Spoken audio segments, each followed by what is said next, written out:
On today's show, American Airlines out-crazies Citi, Southwest out-bonvoys Marriott, and we go over the 5 best award search tools. Frequent Miler on the Air starts now. Today's main event, the 5 best award search tools. Finding awards using your points and miles can be really difficult, especially if you want to find those really good ones where your points get way outsized value. But there are some great tools on the market that actually can make it pretty easy to find the awards that you're looking for. So we're going to get into that and give awards to the best award search tools. Awards for the best award search tools. Yes, that sounds pretty good. So yeah, I'm looking forward to this because I've said before that I kind of resisted search tools in the beginning because I thought, I could do everything they do for free on my own. I just need to search multiple sites. And my goodness, they've just cut down on the amount of time I spend searching for awards, or increase the efficiency anyway with which I find them by such an order of magnitude. So I look forward to talking about those today. But remember, if you want to jump ahead to something or you want to come back to something later on, you can always find the timestamps in the show notes. So just expand the show description to find those timestamps wherever you're watching or listening to this. Don't forget to like it. Give us a thumbs up, leave us a review. We appreciate your comments, your feedback, your thoughts about everything we're talking about. Speaking of what we're talking about, let's talk next about this week's Giant Mailbag. This week's Giant Mail comes from Thankful. Thankful wrote in as a comment to our post on how to pay taxes with a credit card. And Thankful wrote, not sure if this has been addressed in the comments, but there's a non-zero risk that tax payments made by an Amex card will not count towards sign-up bonus spending, though they still will earn regular spend-based points. I just ran into this for the first time recently after many successful sign-up bonus earning tax payments in the past on Amex cards with my latest federal estimated tax payment. It should have qualified me for my sign-up bonus, but after a longer than typical delay in not seeing the bonus post, I checked with an Amex rep via the online chat tool. He confirmed that I was short of my needed spend by basically the exact amount of my tax payment.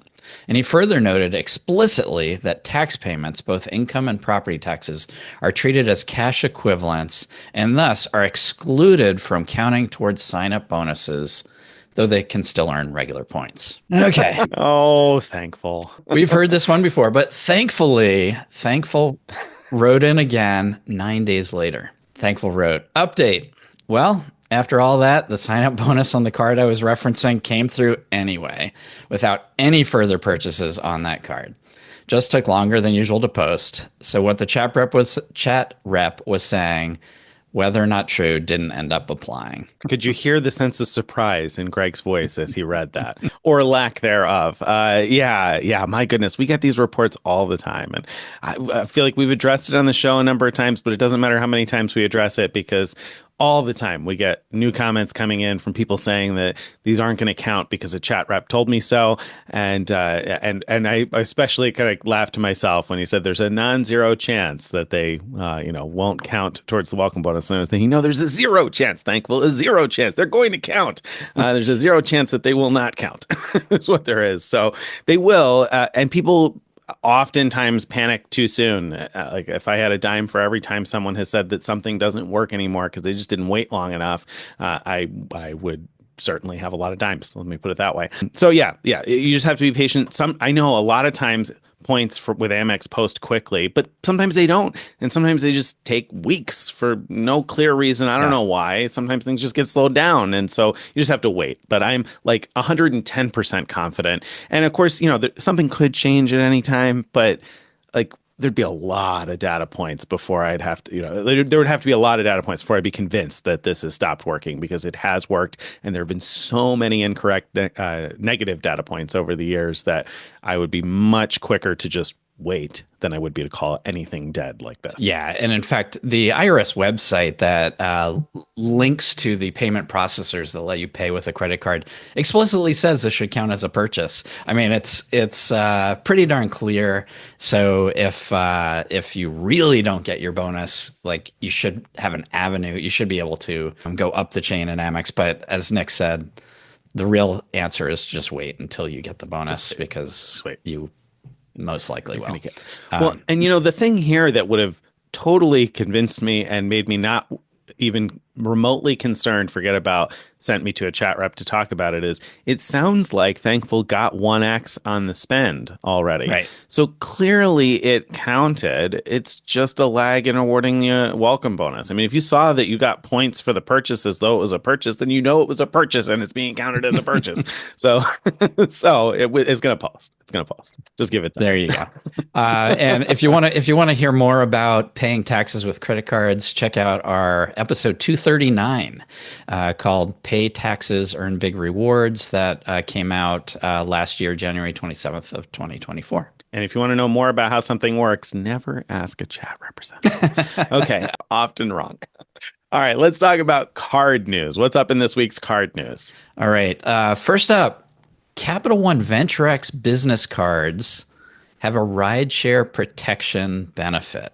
It's like car rental insurance, but for taking ride shares, like an Uber or Lyft. And I had never even heard of this type of protection before, let alone knew it was available on a card. So a reader pointed out that it's sort of a hidden benefit on the Venture X business cards. Yeah, that is interesting. Actually, so I have heard of it before because a debit card that we wrote about, I think the Point debit card, which is long defunct now, covered rideshare. Like there was some rideshare protection where if you left something in a rideshare vehicle, you would get reimbursed for leaving something, which is one of the pieces of this anyway. So yeah, I mean, I think it's interesting. This seems to have more stuff because of the accidental medical and death and dismemberment. So I think there's much more to this. So that makes it interesting. I haven't heard of those pieces of it before for sure. So interesting little note.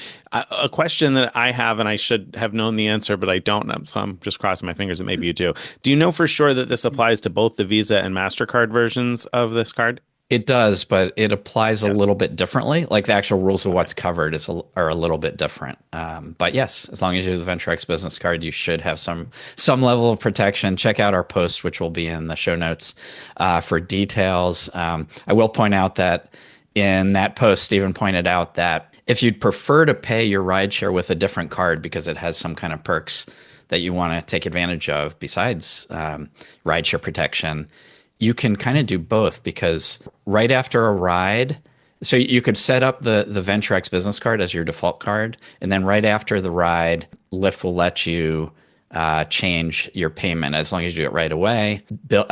Uber will let you change it, I think, up to 30 days after your ride, something like that. So both of them, there's a way to change it to the card you really wanted to, or the credits you really wanted to use, but this way you would be protected in case anything goes wrong. There you go. All right. Next up, we've got Hilton cards offering free night certificates. The new welcome bonuses that came out this week on the Hilton consumer cards anyway, now include a free night certificate on top of the points. So the no annual fee card now, I think, comes with a 70,000 point welcome bonus after $2,000 spent in the first 6 months and a free night certificate. The Surpass card, which has a $150 annual fee, comes with 130,000 points after $3,000 spent in 6 months, and of course that free night certificate. And the free night certificates with Hilton are uncapped and valid at almost any property worldwide. That includes the SLH properties. So there's incredible value to be had with Hilton free night certificates. Those offers are valid through April 29th, 2025. So if you're listening to this after that, you're just gonna have to go check and see what the current offer is. But anyway, what do you think? Are these worth going after? Absolutely. I took advantage, my wife and I took advantage of a similar deal a year ago and are looking forward to the trip we're going to take on those free night certificates. The Surpass deal I find particularly compelling because even though the card has a $150 annual fee, it gives you like $50 in Hilton credits every quarter, so you could get up to $200 back. And getting both 130,000 points plus the free night certificate after a very reasonable amount of spend in 6 months, $3,000 in 6 months. That's what, $500 a month of spend. It's very easy to hit that. But if you're a bigger spender, you could keep going and meet the $15,000 spend in 12 months. That'll give you another free night certificate, which is just a feature of the card that you have to do each calendar year. And since we're near the beginning of the calendar year, I guess you don't have all 12 months to do it. 12 months, right? Yeah. But you have, jump in and say, but you have what, 9 months or so, depending on when you sign up. Yeah. Yeah. So I agree. I think that the Surpass card is more compelling here because of all of the things that Greg said. So I agree with that, and I'm tempted because I haven't had a Surpass in a long time. So I'm thinking that I'll probably be eligible for the Surpass card bonus. My wife's never had the Surpass card, so I'm tempted by this. We're both kind of also trying to consider 524 right now. So I don't know, but I'm pretty tempted because those free night certificates for SLH properties can be huge. So good offers to be had there. All right, but they're not the only hotel cards out with new offers this week. The Wyndham Earner cards now have new offers too, right? Yeah, yeah. So, periodically we see these and they're at their high point right now. Or a high point, I guess. So the no annual fee card, 60,000 points after 2K spend in 90 days. And even all three of these cards give you a 10% discount on all award redemptions, including if you want to use your Wyndham points for like a Vacasa vacation rental, you still get that 10% off. It's not a rebate. It's like actually a discount on the initial price. So that's pretty good. The business card, this is the one that's not really at an all-time high. It's 75,000 points, but it comes in two parts. It's 50,000 points after 4K spend in 90 days, and then another 25,000 points after $12,000 spend in a year, basically. And this card, we love this card because it's under $100, and they give you 15,000 points every anniversary. It gives you 8x on gas at gas stations and other perks, diamond status with Wyndham. But so it's a great card. This is not the biggest welcome bonus we've seen for that card. The Plus card, though, this is a consumer card.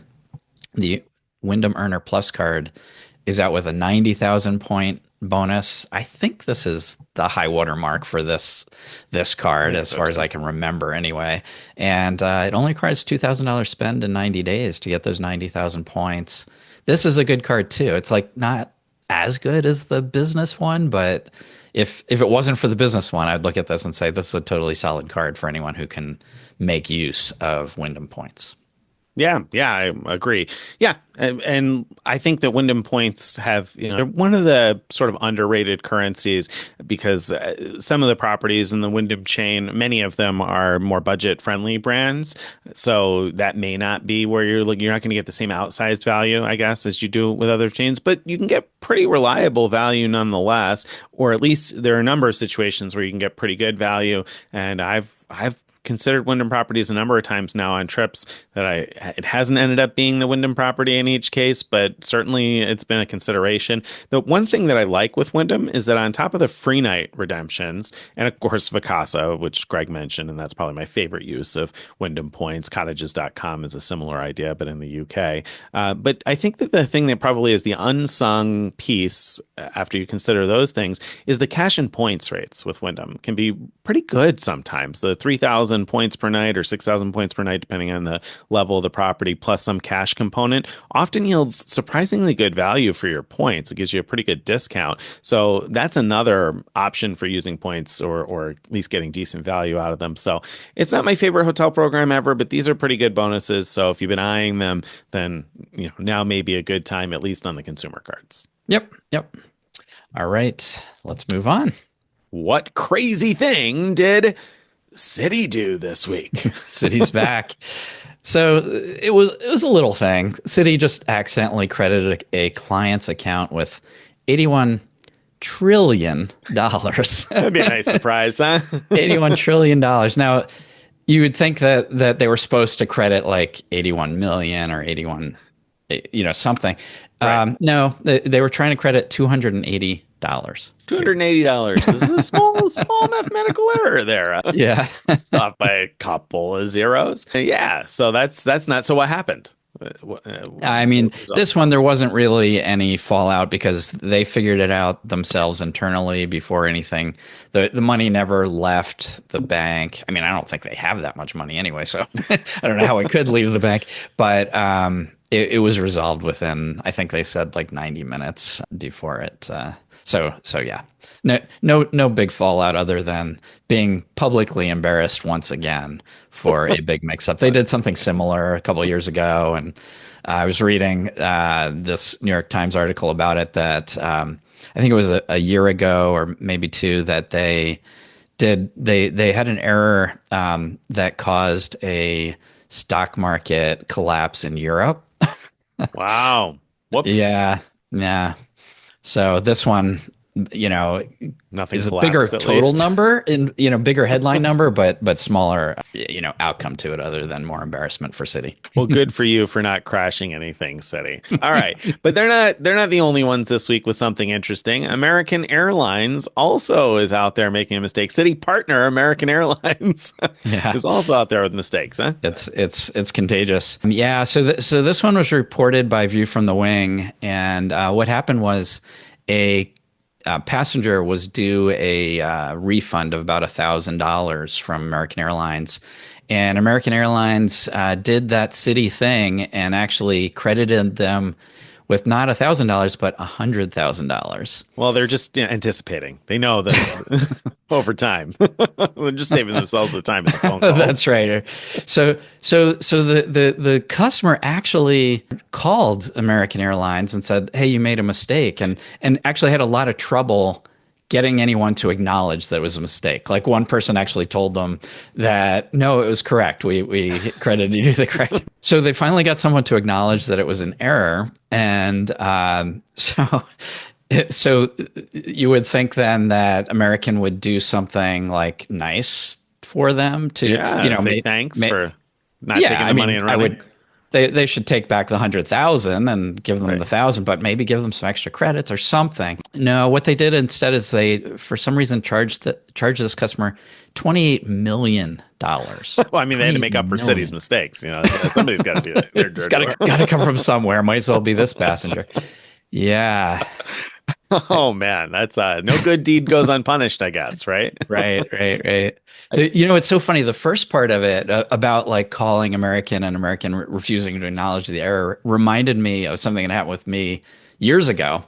I had sent watches to fulfillment by Amazon. I had bought watches online through a portal and got like this incredible deal, like 140 points per dollar or something, buying these GPS watches. And so I sent them to fulfillment by Amazon to sell them for roughly, face value. And so I learned a little, I lost a little bit because of the fees, the fulfillment by Amazon fees, but I had earned so many points, it was well worth it. So these 10 watches, they sold and that was it. But then a year later, I got a email from Amazon saying, I just sold something like 14 more watches. Well, I hadn't sent them any more watches. So they sent me all this money and I contacted them saying, hey, well, just telling them the story that I didn't have any watches to sell. And they wrote back saying, we're very, very sorry about this mistake, but the watch is already sold. There's nothing they can do about it. So sorry. So sorry. So sorry we paid you for the watches that you didn't actually sell. So my outcome was a lot better than this passenger. Right. Well, right. Well, I was imagining trying to call and speak with a frontline representative and explain the idea that I got refunded $100,000 by mistake. And the chances of that person having, even if they understand, they're like, oh, wow, yeah, that's crazy. Like the chances of them having any ability to get a hold of anybody who could do anything about that just seems so infinitesimally small. I can't imagine how much time you would have to waste. I think that's the thing that would really annoy me about this. The wasted time, because it probably wasn't an instant thing, right? Convincing somebody that they gave you too much money and probably multiple calls, explaining the situation to multiple people, time on the phone, blah, blah, blah. And so that whole process probably took a while. Then you get charged the 28 million and who knows how much time that's going to take up too. And that's the annoyance. I think it's easy to laugh about, but that's because it didn't happen to me. Right. So, in the meantime, he needs to call his credit card company, ask for a bigger limit because that 28 million is going to be tough. Right. Okay. But think about how many points he's going to earn. A lot of points. All right. So that's the crazy thing for this week. But there are some other crazy things there in our bonvoid section this week because there was some crazy bonvoying going on. And of course, if you're not familiar with the verb to bonvoy, it means to do something very customer unfriendly. So, that must be where Marriott got the name from. So speaking of Marriott, what did they do this week to bonvoy us a little bit more? Yeah. They're always looking for new ways to bonvoy us because it's in their name. So Marriott has rolled out a new brand called StudioRes, and it's I guess a long term, one of those like less expensive because they expect people to stay long term brands. But what they did is they rolled out a particularly poor point earning rate of only 4 points per dollar. Mm. So except for this one, except for like a weird exception, other property type, all other properties earn either 10 points per dollar, that's the default, or 5 points per dollar for the long-term brands. Well, so they decided to go one less with this one, but that's not even close to like the worst part of this. Next part, there's no elite bonus, meaning like platinum members who normally get a 50% bonus on points earned. No, you don't get any. You don't get any bonus. Like 4 points per dollar is enough. That's all you're going to get. But it gets worse. Oh no. Oh no. Stop. Make it stop. If you're interested at all in Marriott Elite status, which they're working really hard to disinterest us all in Marriott Elite status, but if you're interested in it, then you're not going to want to stay here because you're not going to earn elite nights from your stay. No elite nights at all. Well, that's why they're not giving you any elite bonus. They're like, we don't want any elites here. Get out of here. You don't belong here. Go somewhere else. I mean, I don't get it because like the whole point of like why a hotel would want to be a Marriott is to appeal to the huge Marriott customer base who are interested in Marriott because it's a way to earn points, earn elite status, get benefits from your elite status, all that stuff. You get pretty much none of that here. Yeah, no, the appeal here is to have a cheap way to get on a reservation platform, essentially, right? Because Marriott just must not be charging them very much, and they can be on this reservation platform with a lot of eyeballs now. And that's.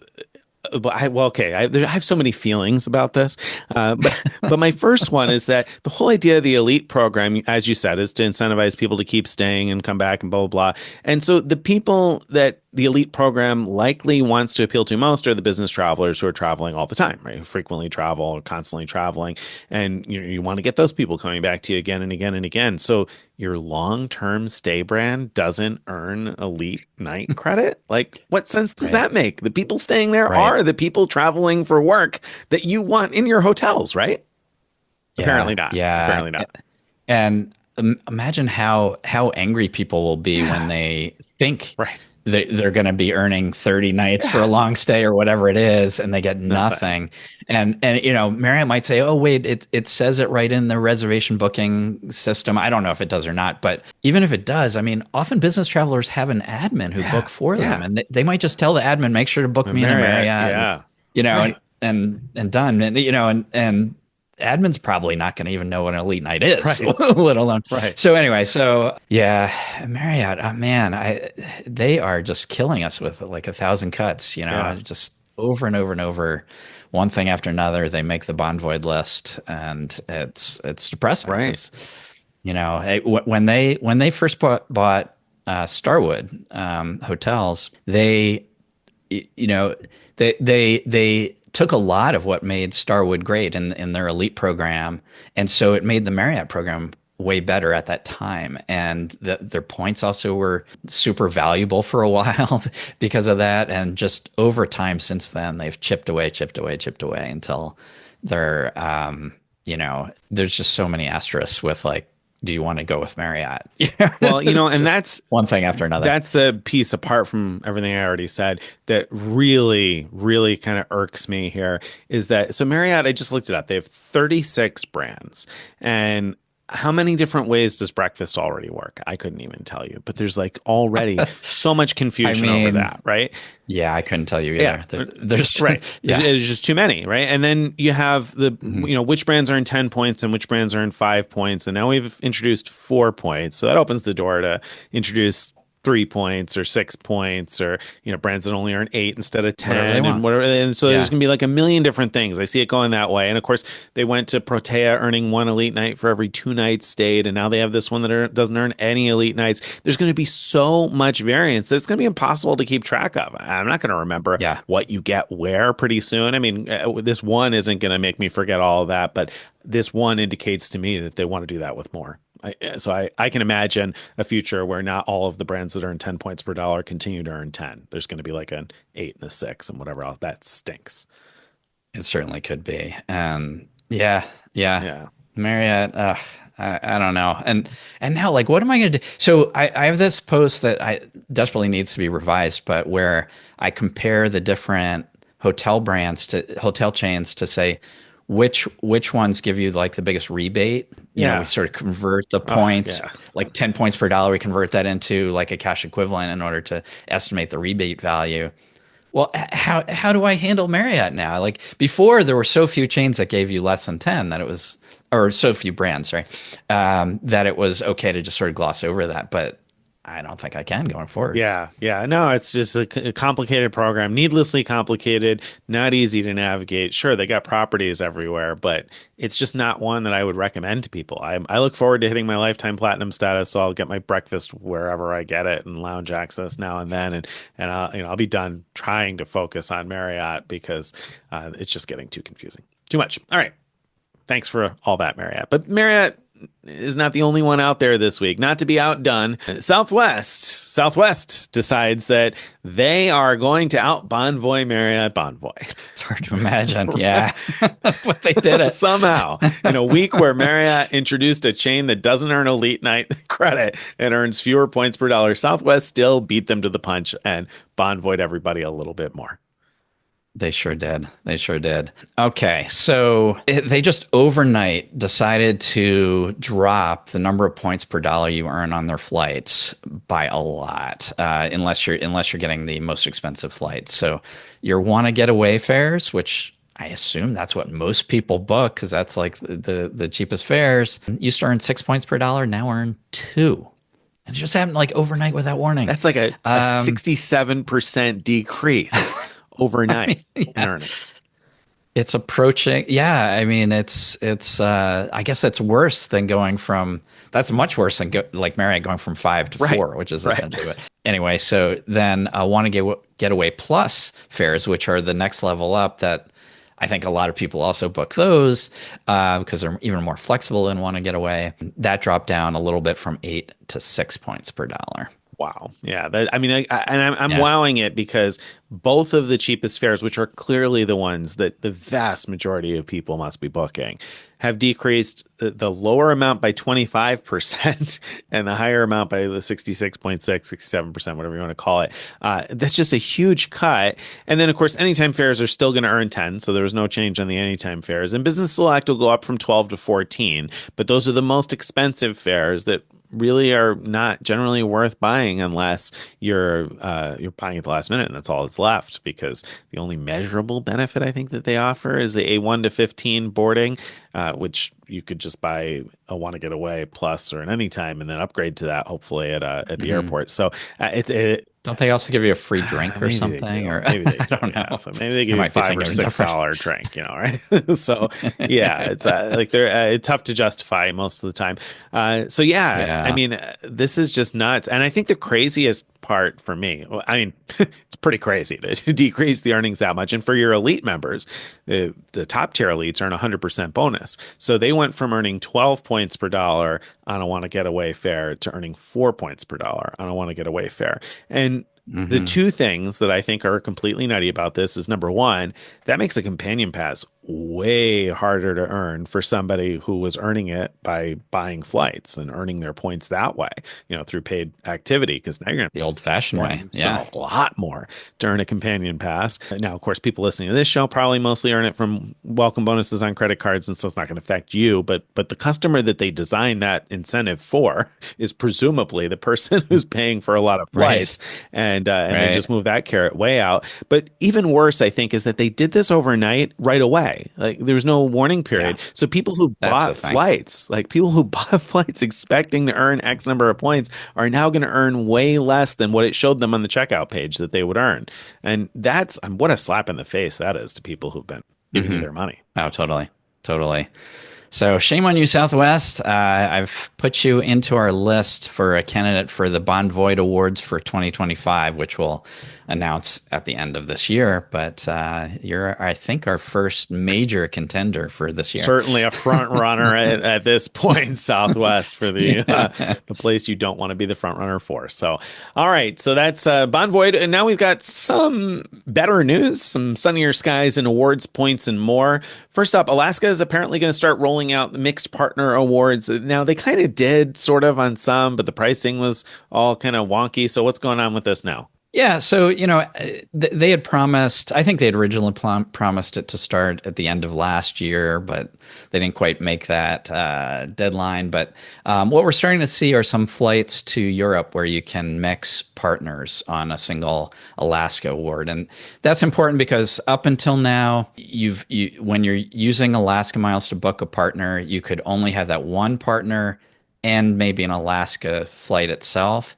And that was particularly challenging for those of us not on the West Coast where Alaska has a lot of flights because like if you need like a short, let's say American Airlines flight to your departure airport, and then you fly a different airline, British Airways, Qatar, whatever, from there, you would have had to book two separate awards with Alaska, and that's not ideal, and of course costs more to do it that way. So anyway, so it's good news that they're starting to roll that out. We're starting to see the ability to combine American Airlines and British Airways on a single award to Europe. The pricing was a little bit off from what was expected, but Alaska tells us that that's not the intent. That was an error, and the intent is for the pricing to be the same whether you have a single partner or multiple partners on the award. The pricing will still be based on where you're coming and going to and the distance flown. Nice, nice. Yeah, I was running into this the other day where I wanted to book. Now, actually, here's a question. Are we going to be able to book, do you figure, stopovers with these mixed partner awards? As far as I know, I mean, that's one of the things that's going to make this super valuable, beyond what any other program can do for free. I know Air Canada can do something similar for 5,000 points per one way. Right. Stop. Yeah, that's the situation I was in the other day where I was trying to book an option that would have worked really nicely with a stopover, but it was two different partners and I couldn't get the tool to price it out, and I didn't figure I'd get a phone agent yet, but hopefully soon. That'll be really nice because that would have saved me a few miles per person anyway. Right. All right, let's see what else we have. Aeroplan family point sharing is back. It's back, baby. It's back. So, the ability to combine your points with family members, that's awesome. I think they had to pause the program for quite a while because they probably had a lot of points brokers using this as a way to basically sell points, but buy and sell points.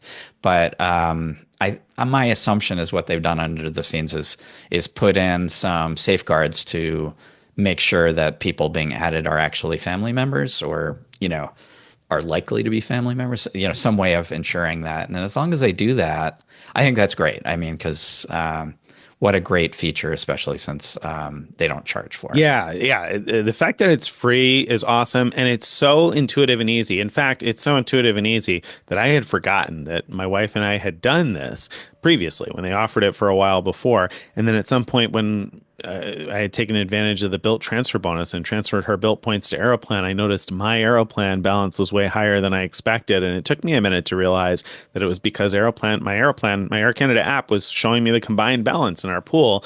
And so, it was super easy to use them that way. And then totally forgot about it again for a while. And then just the other day, I was booking an Aeroplan award, and I was thinking to myself, okay, well, I want to transfer points from Capital One, but most of her points were in my wife's Capital One account. So I wasted the time sitting there writing out how she could call Capital One, giving her the phone number, giving her her credit card number and my credit card number so she could move her Capital One miles to my Capital One account so I could transfer them to Aeroplan. And after I wrote all that out, but before I handed the note to her, I said, wait, what am I doing? I could just transfer them to her Aeroplan account and they're going to be in my Aeroplan account. And it's like, she doesn't need any part of this. I can handle all this myself. And so Right. I crumpled that piece of paper up and threw it away and didn't tell her about it and just transferred it. Well, I told her about it. She knew about the award booking. Let's be clear. But not the whole process of calling to move the miles because it wasn't necessary. It's awesome because they're pooled together. So it was great. I can handle everything. Yeah. No, this totally. And when you have like families where, I think there have been times where I have not suggested to my wife that she sign up for an airline card because I didn't want to have to deal with points being separated between, my program and hers, and then having to remember all that. And now with this, like, there's no reason if the Aeroplan card has a particularly good, welcome bonus, there's no reason for her not to sign up, that because we could family pool and I'll have easy access to it. So that would be Yeah, great. yeah, absolutely. So exciting stuff there. So I would recommend getting that implemented and put together because I was really glad we had done it before. I don't anticipate it's going to go away again, but it's worth taking advantage of just in case, I guess. So I would certainly sign up if you got family members on that. All right, Hilton has added some more SLH properties. We love SLH, small luxury hotels of the world. Lots of really nice places, and they added some new ones that you can now book with Hilton points or free night certificates. Yeah, yeah, and that's always good news. I mean, Hilton surprised us by adding way more than we expected, way faster than we expected, and it's awesome that they're not done. They keep adding more and more. We're seeing so much value in that program. This almost made it to our What Crazy Thing part of the show because Hilton puts out a web page that lists the participating SLH properties, small luxury hotel properties. And Stephen found something like 15 more that are Oh, not listed on that page. And so their map that you have to kind of scroll around to look at all the properties, their map shows them, but not this page. So you can't count on that page to be up to date. Unfortunately, Stephen has been helping them with some mistakes on that page, so maybe they'll get it up to date with Stephen's help. one other thing I do want to mention about SLH is that I have noticed that Hilton has updated the messaging on the site. Whenever you're looking at an SLH property, it makes it very clear that the second guest is free in your room. But beyond that, it's up to the property as to what the fees are going to be. And it basically says you just need to contact the property to find out how much that's going to be if you're going to have more than two guests in a room. And so for me, obviously, that's an issue because we travel as a family of four usually. And there's just no way to know through Hilton how much that's going to be. And this came up the other day because somebody emailed about a property in Fiji that's the property, it accommodates six. And they have apparently, or we're considering and bringing six people, but the SLH booking through Hilton only covers two, and they contact the property, and there's an additional fee for each person after that. It was higher than what they found to be reasonable for most of their family. So anyway, it's just worth mentioning that if you've got three or four people you're traveling with, even if you're booking a room that accommodates three or four, properties may add an additional fee, and you're going to want to contact that specific property to inquire as to what that'll be. Yeah, yeah. And I think especially in properties that have sort of all-inclusive type of situations, it makes a lot of sense that they're going to charge for extra people because they're providing all the meals or activities or whatever it is they provide. And we see that quite a bit, I think. Some other ones will charge more because they need to put you in a bigger room because the base rooms aren't necessarily set up for more And than some two others will people. charge you more because they can. So, There'll be that too. so you'll just have to check that out in advance. All right, that's Hilton and SLH. If you're interested in booking a Hilton or an SLH property through Hilton, you might be tempted by a current transfer bonus. And there's quite a few different transfer bonuses out right now. So let's talk about several of them. And I'll start with the Amex to Hilton transfer bonus since I just mentioned it. There's a 25% transfer bonus from Amex to Hilton that runs through March 14th. So that one's only on for a little bit longer. You got about another week or so from the time this publishes. So a little bit less probably. So to the 14th, you can get that 25% bonus. Now keep in mind that 1,000 membership rewards points transfers to 2,000 Hilton points. So with a 25% bonus, Greg the Frequent Miler, help me with the math here. Is that 2,500 points? So 1,000 membership rewards points That's, becomes 2,500. I believe Okay. that's right. Very Yeah. good. So 1,000 to 2,500, which is not the most incredible deal ever because you can buy 2,500 Hilton points for $12.50 most of the time. So essentially, it's saving you 1.25 cents per point. But if you just don't want to put cash out of pocket to buy Hilton points, or you need more than what you can buy, or there's certainly opportunities where this could be a reasonable use. Yeah, yeah. It's not a bad deal, but also I want to point out Amex. We often see 30% to 40% transfer bonuses to Hilton. So this is a little bit less good than others, but if you need it right now, yeah, compared to buying the Hilton points, it's like getting 1.25 cents per membership rewards point. Um, in order to do that transfer, and then of course, if you use your points well to book something that would have cost way more than the points are worth, then it can be a really good deal. Yep. All right. Very good. Next up, Citi to Qatar Airways Avios, and that one runs through the 15th of March. So March 15th, there's a 20% bonus transferring to Qatar Avios. Amex also has a 20% bonus from Amex to Qatar Avios, though the Amex bonus lasts through the end of the month, through March 31st. So difference in end date, but both of them are offering 20%. And not to be outdone there, Chase also is offering a 20% transfer bonus to Avios through the 31st of the month. Now, the difference here is that Citi and Amex, I think, are both to Qatar Avios, and Right. Chase, if I remember correctly, is to the other Avios programs. Right, to all the Avios programs that are direct transfer partners with Chase. Keep in mind that it's possible to move your Avios around from Qatar to British Airways, to Iberia, so you can get the point as long as you get the points into the Avios format. It's possible to move them to the program you actually want to book with if Qatar is not the one you ultimately want. Yeah, yeah. I think that's the strength of Avios and what might make this more interesting to some folks, that you can combine forces too from different currencies by just taking advantage of the transfer bonus offered by a couple of different currencies and then putting your Avios together, which might not be obvious that you can combine your Avios, but but we have a post about how to Another do dad that. joke time. All right. All right, that's it for awards, points, and more. Let's get into this week's main event. Main event time. The 5 best award search tools. I spent the last 3 weeks or so diving into award search tools once again. I've done this in the past, but I refreshed or rewrote or created initially a whole bunch of individual posts about each of the award tools I looked at. And I also heavily rewrote my post that compares all the award search tools. Now, these are flight award search tools. I have separate posts about hotel award search tools. So we're talking about flights now. And so these are the tools that you can use to find those great awards that we talk about on the show all the time. They're not always easy to find. Yeah. So being able to do this is super helpful. And we're going to talk about some of the parts and pieces and some of the different tools, because as I said at the beginning, I find these to be huge, huge time savers. And also they find things sometimes that I wouldn't have even thought to look for. So I find these really interesting and useful. And I'm glad to see the development that's happened over time to improve these. Yeah, 100%. And this stuff changes so quickly that it wouldn't surprise me at all if a month from now I would draw a different conclusion about which ones are best. But as things stand, as we're recording this, what we're gonna talk about are what I think are the best. First, some background, because you need to understand that there's different ways these work. Most of these tools, if not all of them, have work in two different ways that I'm going to describe. One way as live searches and the other way as cache discovery. A live search is where you say, I want to fly from Detroit to Paris on this date, or maybe a range of dates.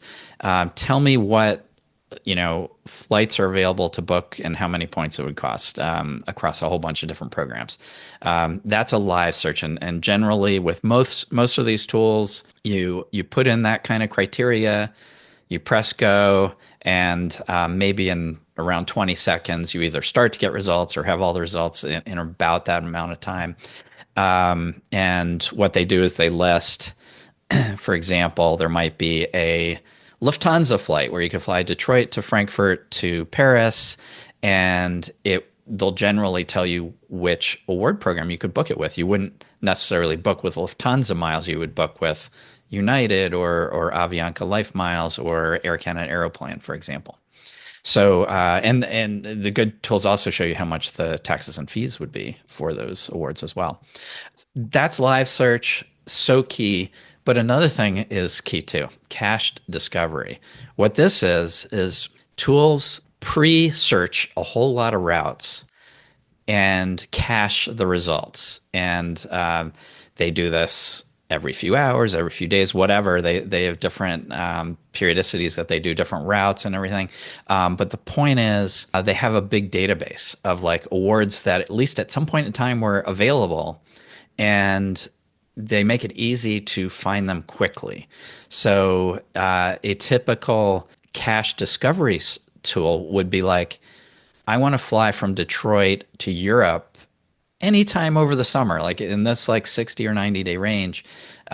Show me what's available, and it's gonna just look at its cached results and show you like nearly instantly, here's what at least was available 5 hours ago, 2 days ago, however old the cache results are, it'll tell you that. Usually it'll tell you. That may not sound as good as live search because, you need to, you're often going to get wrong results, but it's also way better than live search because live search, you can't ask it like, hey, tell me, are there any flights to Europe during this really broad time frame? Or, so the cache discovery is so key to finding things that you might not have thought to look for that specific flight. Yeah, and I think that that's where I tend to have the most success.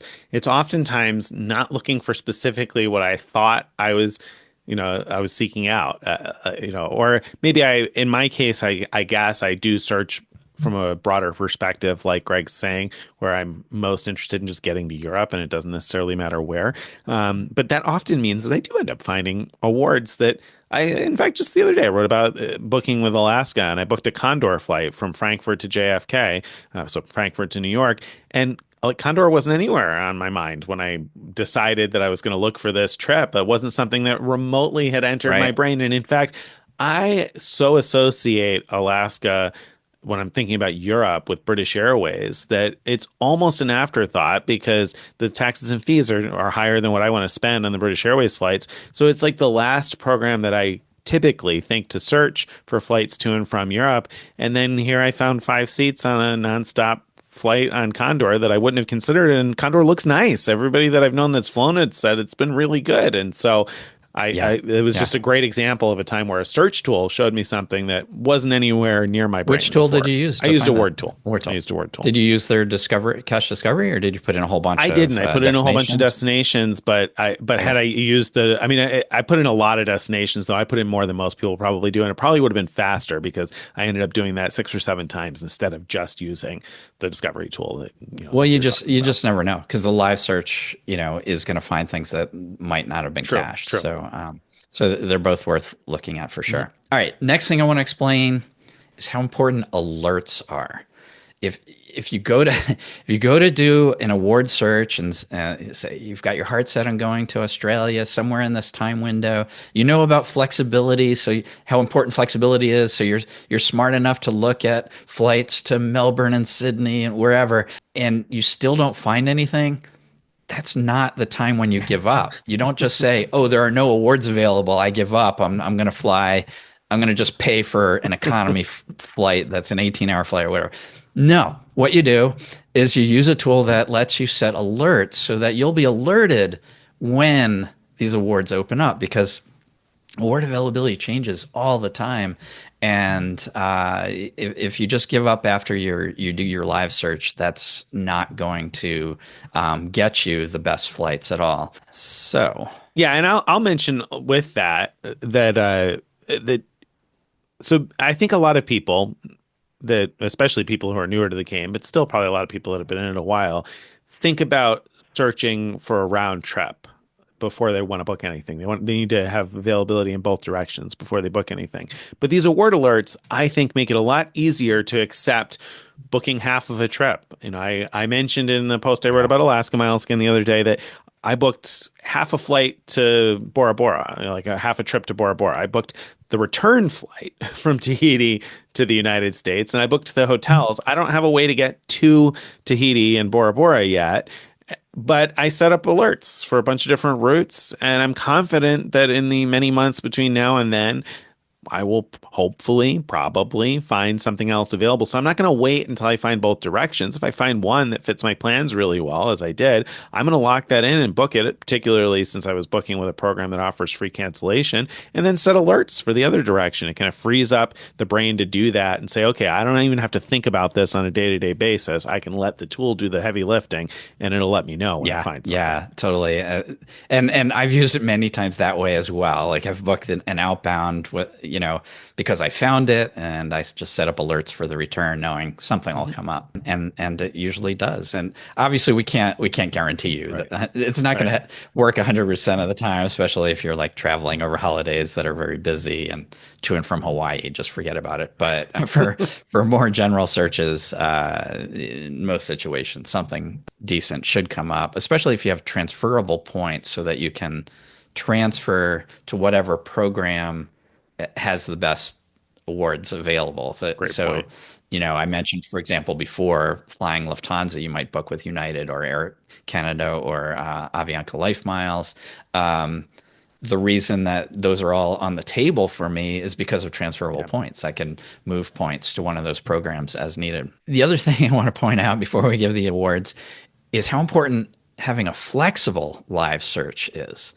And what I mean by flexible is let's talk about what inflexible is. Inflexible is where you can put in exactly one starting airport, one destination airport, and one day. One like I want to fly on this particular day. That's sort of how the tools that first appeared on the scene. That's all they could do. And the problem there is, as we know, success in finding awards involves being flexible, being willing to fly to multiple different airports, even from multiple different airports, and having a date range like, oh, I can travel anytime from, this day to that day. So just finding what's available during that range. So those are having the flexibility to have multiple dates and multiple airports in a single award search, I think, is very, very important. Agreed. Agreed. And that's super helpful. And for somebody who has some flexibility, but maybe not as much as we're talking about with the discovery tool, that it's incredibly valuable because I did this. Greg asked if I used the live tool when I found that award the other day, and I did. I think I searched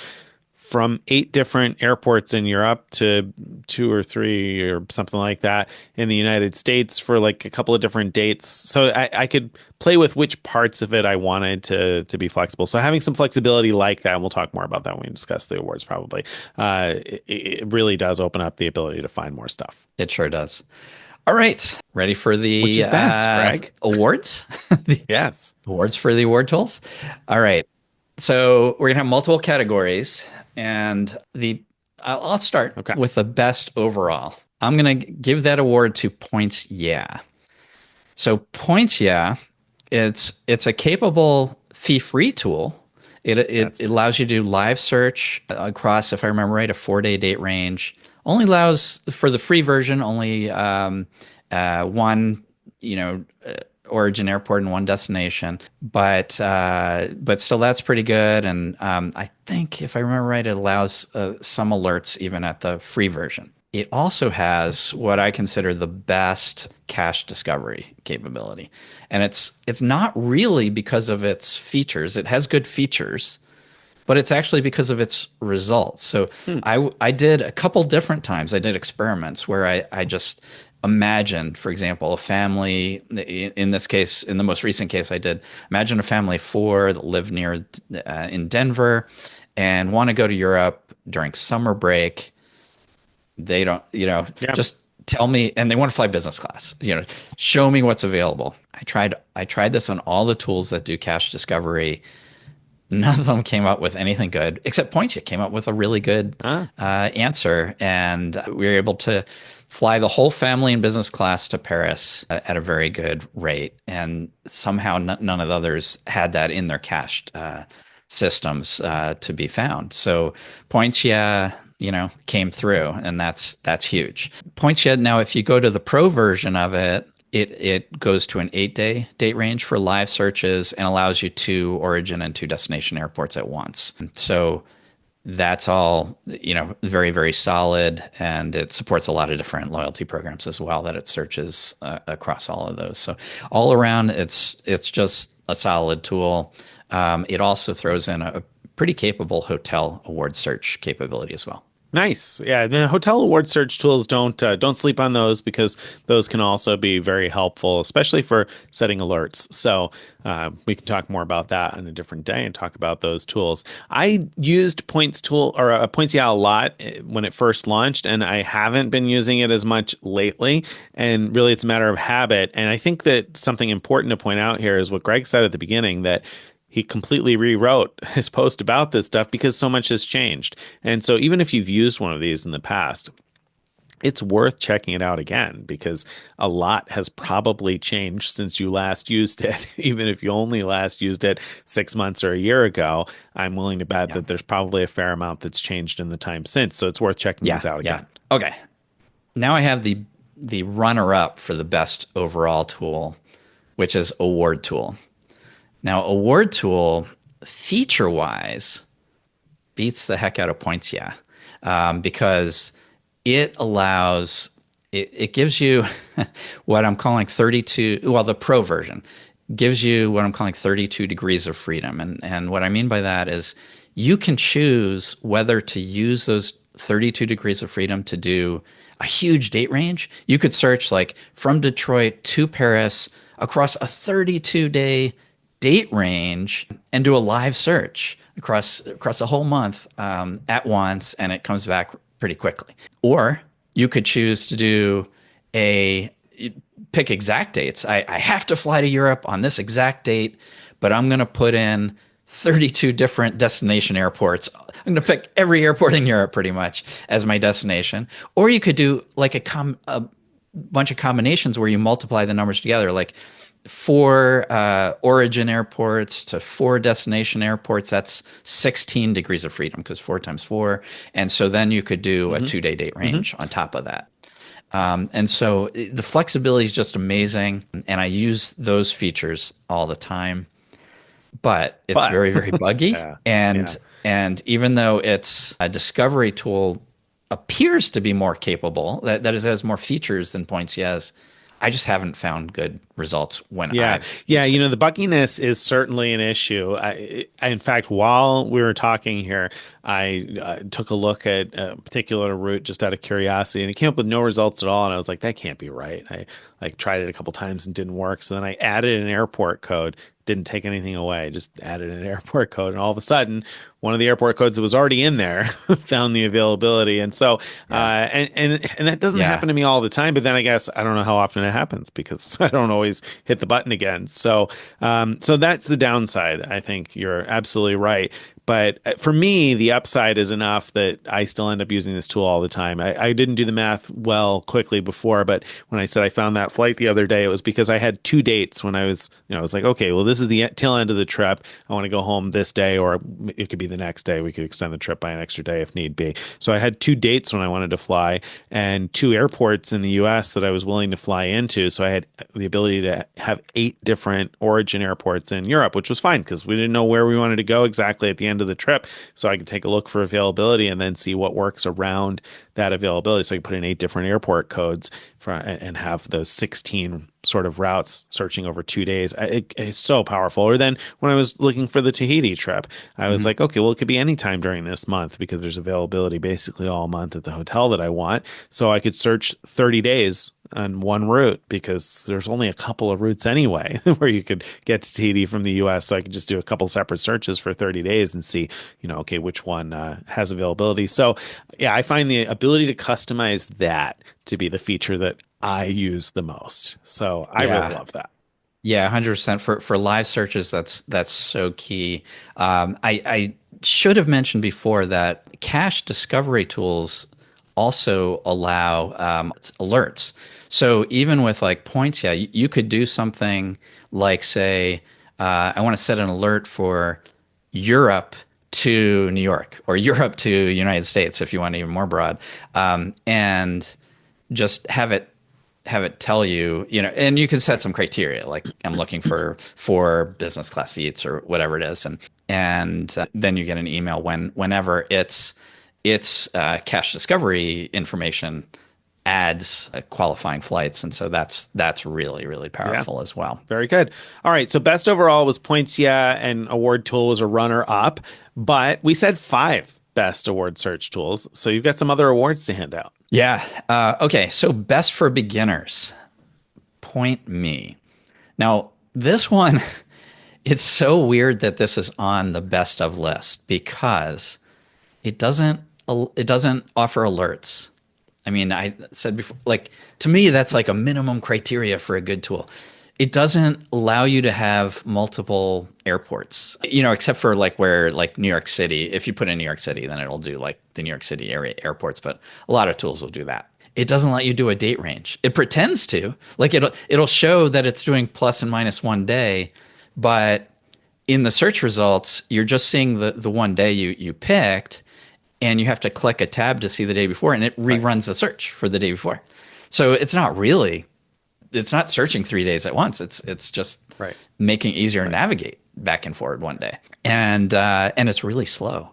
So it does come up with some results right away, but it takes like almost 2 minutes to finish its searches. So why would this be on the best of list at all? Is because they have really thorough guides for beginners. Like, so when you find an award and you don't know what to do, like, okay, it found an award that you could use your Air Canada Aeroplan miles to fly to Europe in business class for 70,000 points. And a lot of people don't even know how to begin. They might say, I don't have Air Canada Aeroplan points. And how do I book this?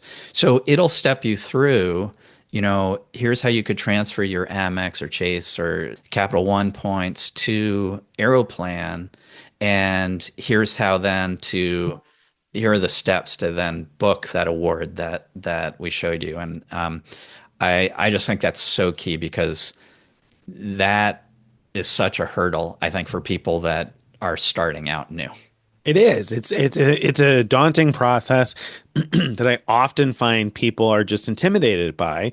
Even people that have Mhm. booked plenty of awards through their main airline of choice in the US, whether that's American or United or Delta, often I think it's really common for people to feel intimidated by the idea of a foreign partner, of like creating an airline account and transferring the miles and booking, and, Right. and how does it work and what's different and what's the same. And so I think people find that really, really intimidating. And the walkthroughs that Point Me has are super helpful for that. And so for a beginner, I agree. I think that is the tool to use because once you've done it once or maybe twice, I think that the intimidation factor like plummets. It goes from being really high to not really being a factor anymore pretty quickly. But you Yeah. need that in the beginning. And if you don't have somebody in your family or social circle that knows how to do this stuff, there's not an easy way to get that hand holding otherwise. I mean, you can pay somebody to do it for you, but that's not helping you. You're not learning how to catch a fish on your own that way. And this will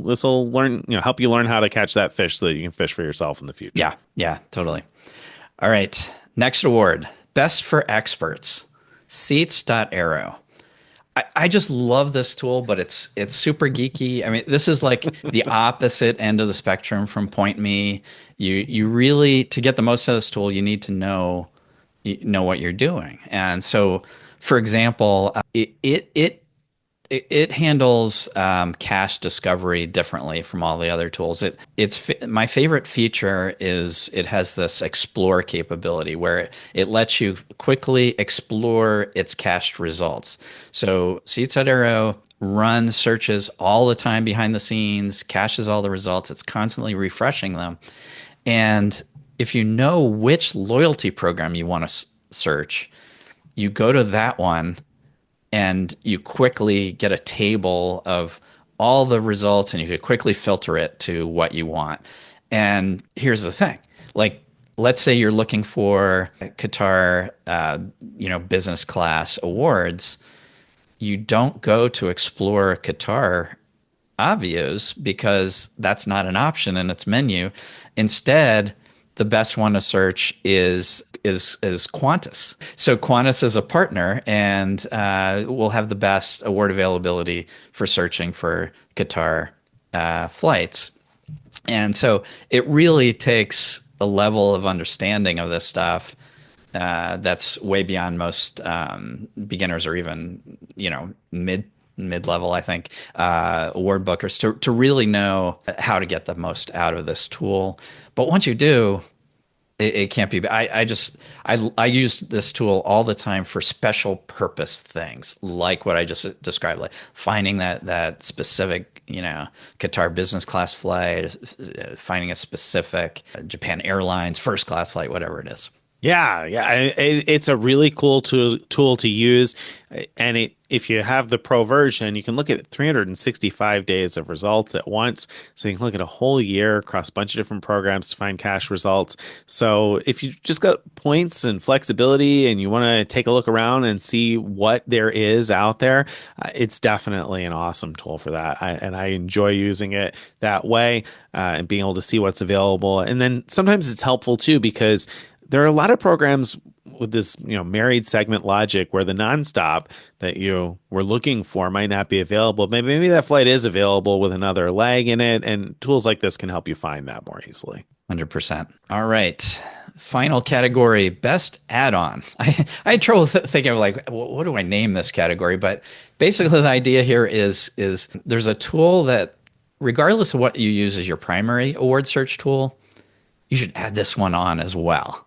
And that's called PointsPath. And what PointsPath does is it's a browser extension that when you're doing a search on Google Flights for regular paid flights, it automatically pops up the point price next to your paid flight results.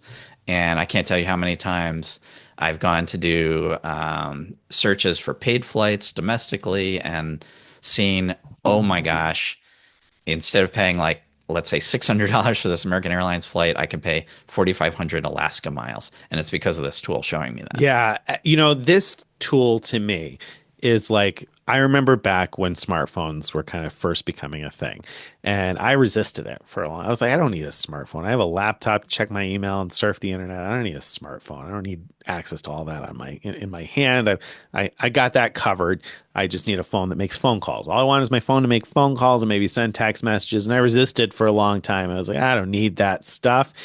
And then, of course, now I can't imagine life without a smartphone in my pocket. It's like, it's so convenient. It's so helpful. It's so useful. I can do all this stuff. PointsPath is that way to me. It is the smartphone that I was like, no, I don't need that. I don't need that. And then I installed it and I was like, and now I can't imagine life without it. It is so convenient to have it there to automatically show those things, because a lot of times I won't even think to look at awards first, or I'll be a little lazy. I just look up cash prices and be like, oh, well, these are cheap. There's probably some good awards available. I'll have to search around and look for that later. And then maybe I don't look later on. This is so nice to just be able to see it side by side. So yeah, even though I don't search cash flights nearly as often as I search awards. So I use most of the other award search tools, I guess more intentionally to search for awards. This is the one that I accidentally use most frequently, where I'll just be looking at something I was going to look at anyway, for a trip that I have to take where I wanted to see what's available with cash. And I've been surprised numerous times where I said, oh, wow, there's a great award. And I wouldn't have even thought about using points here. But wow, for 4,500 Alaska miles, yeah, I'm going to use points instead of paying for this flight. Yeah, totally. And you can get a good amount of functionality for free with the free version. And so you upgrade to the Pro if you want ability to set alerts and see across, I think it's a 7-day date range or something, and some other, have access to other, some foreign programs added in, not just domestic ones. Anyway, that's PointsPath. I've got a few more. So that's the 5. Those are the 5 winners. But there's a couple more tools that are definitely worth mentioning. They all have their place. First one is PointHound.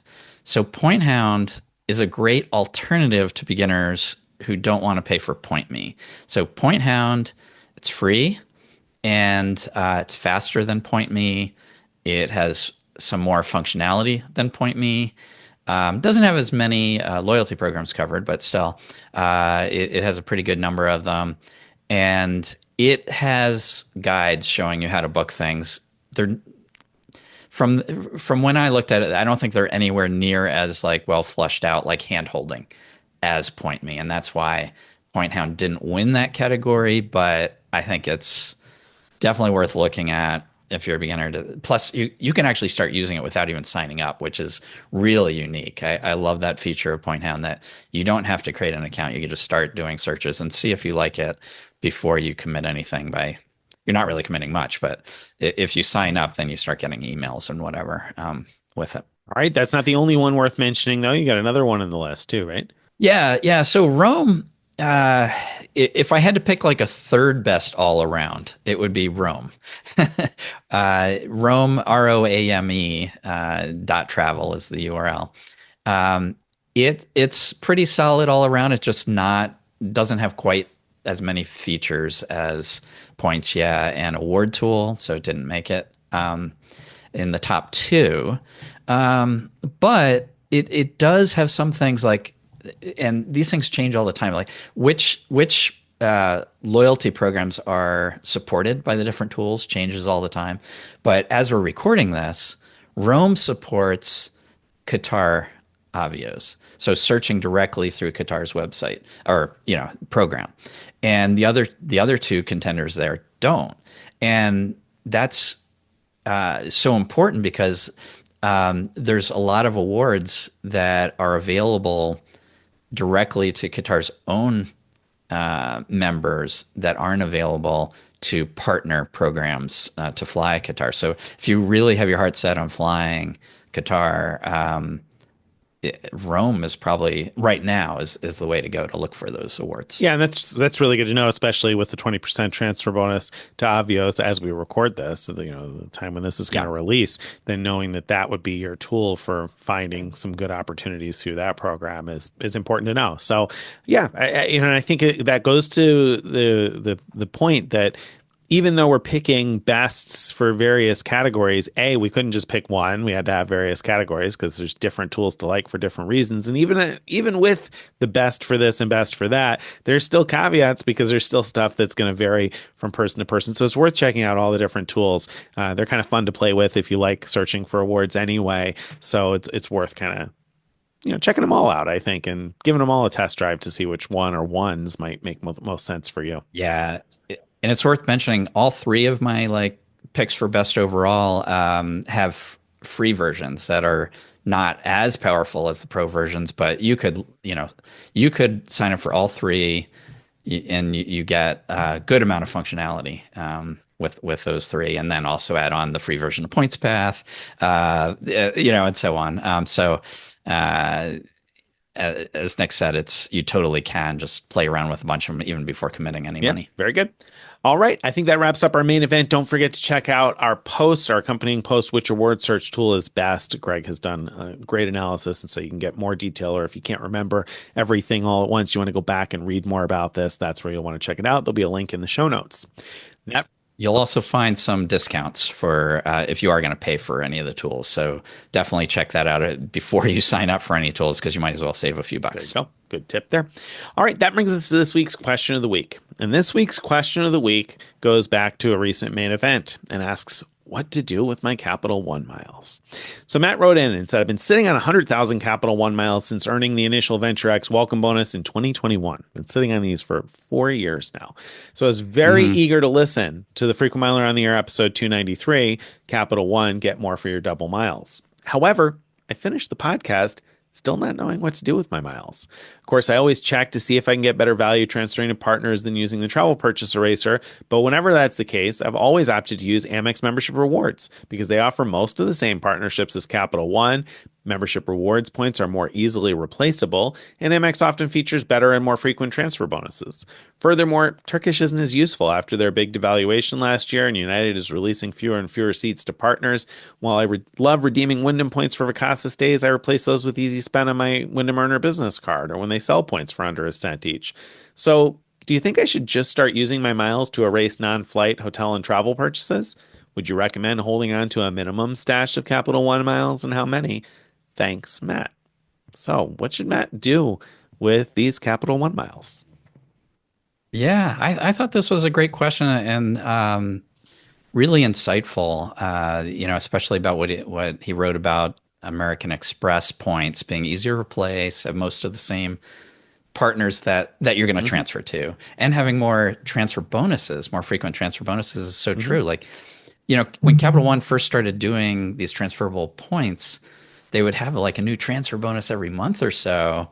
We haven't seen that in a while, and so they do seem to be a lot less common than Amex. Yeah, and I have the same issue. So my wife has the Venture X card. Now my son has the Venture card, and so we have a bunch of points. And the question is how to use them. In my case, I am kind of just waiting around to see, is there going to be a transfer bonus that's exciting enough to take advantage of. Is there going to be a baseball game where you could use your Capital One miles, to good value? Um, and but in the meantime, yeah, I wouldn't feel bad using mine as purchase eraser and just getting the 1 cent per point, as long as I know I've got so many like Amex points that for airline, transfers, I have something else I can do, which is the case for me Yeah. as well. I've been tempted to use some as travel, as purchase eraser for travel. So I think there's nothing wrong with that, Matt. Personally, what I found really interesting here is, of course, I agree. Matt's right. Amex membership rewards points are much more easily replaceable. There's so many more cards that earn membership rewards points. So you have so many more opportunities for welcome bonuses, better spending category bonuses, authorized user bonuses, this bonus, that. There's lots of different ways to earn Amex points, Rakuten, etc. So they are super convenient and useful. Now, that out of the way, they each have some unique partnerships. And so for me, the key unique partnership on the Capital One side is Turkish, and the key unique partnerships, or unique out of the two anyway, on the Amex side are ANA, which I don't often get a chance to use, and maybe Hilton with a good transfer bonus. Otherwise, there's a lot of overlap. And I actually like that, because what I do is I'm more likely, like I mentioned earlier in the show that I used Aeroplan points the other day to book flights. I'm more likely to transfer those from Capital One, because my only other really unique use out of Capital One for the most part would be Turkish. And I haven't found any uses for those lately either. So I'd rather keep the Amex points, so that when there is a good transfer bonus, I have the Amex points around, or if that mythological ANA around the world trip ever happens, I'm in position to do that. So I actually prefer to keep my Amex points flexible and transferable, and I'll use the Capital One miles first. So I'm kind of almost in an opposite boat, in the sense that I'm using the Capital One miles Hmm. because I'm going to save the Amex points for those better uses. I don't expect as many on the Right. Capital One side. Greg mentioned the baseball tickets, and that's something that's certainly been on my radar. I've written about it each of the last couple of years. I've gotten tickets to games the last couple of years. If you're not familiar with that, they release cardholder exclusive tickets to baseball games. They have 4 tickets to every game, and they're usually great seats a few rows from the field. There's only 4, though, that are cardholder exclusives for each game. So they disappear within hours of when they launch, and they don't let anybody know. Just a reader tends to find it and comment on our post, and we republish it. And then within a few hours, all the desirable games are gone. So you have to be ready to really jump on that when it happens. But when it does, it can be pretty cool. And so, I wouldn't mind having some around for that. But at 5,000 a ticket and only 4 tickets per game, I don't need 100,000 points kicking around in Capital One for that. So I actually use them more often. The transfer partners I use most often between those two programs are Aeroplan and Avianca Life Miles. They both share both of those transfer partners. So again, I'll transfer from Capital One first and keep my Amex points for brighter, sunnier days. I think that's a really good point, and I think you convinced me that I'm going to start doing that when it's a choice between which program do I transfer from. I might as well transfer from Capital One, um, because I can think of it as, instead of getting 1 cent per point as a purchase eraser, I'm sort of keeping one membership Right. rewards point Right.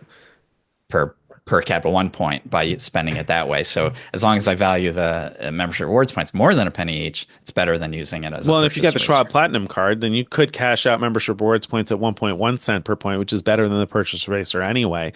So, Right. and then use whatever card you want. to make the Yeah, purchase. yeah. So, That's so yeah, that's that's great. my perspective, Matt. There you go. Transfer your points. Use those Capital One Cool. miles, Matt. Use them. All right, that's the end of today's show. If you've enjoyed today's episode and you'd like to get more of this stuff in your email inbox each day or each week, you want to go to frequentmiler.com/subscribe. Again, that's frequentmiler.com/subscribe. You can join our email list, follow us on all the various social media, join our Frequent Miler Insiders Facebook group where you can ask and answer questions all the time. And if you have a question like Matt's that you'd like to be considered for a future question of the week or a piece of feedback for our giant mailbag, you can send that too. Send it to mailbag@frequentmiler.com. Bye, everybody.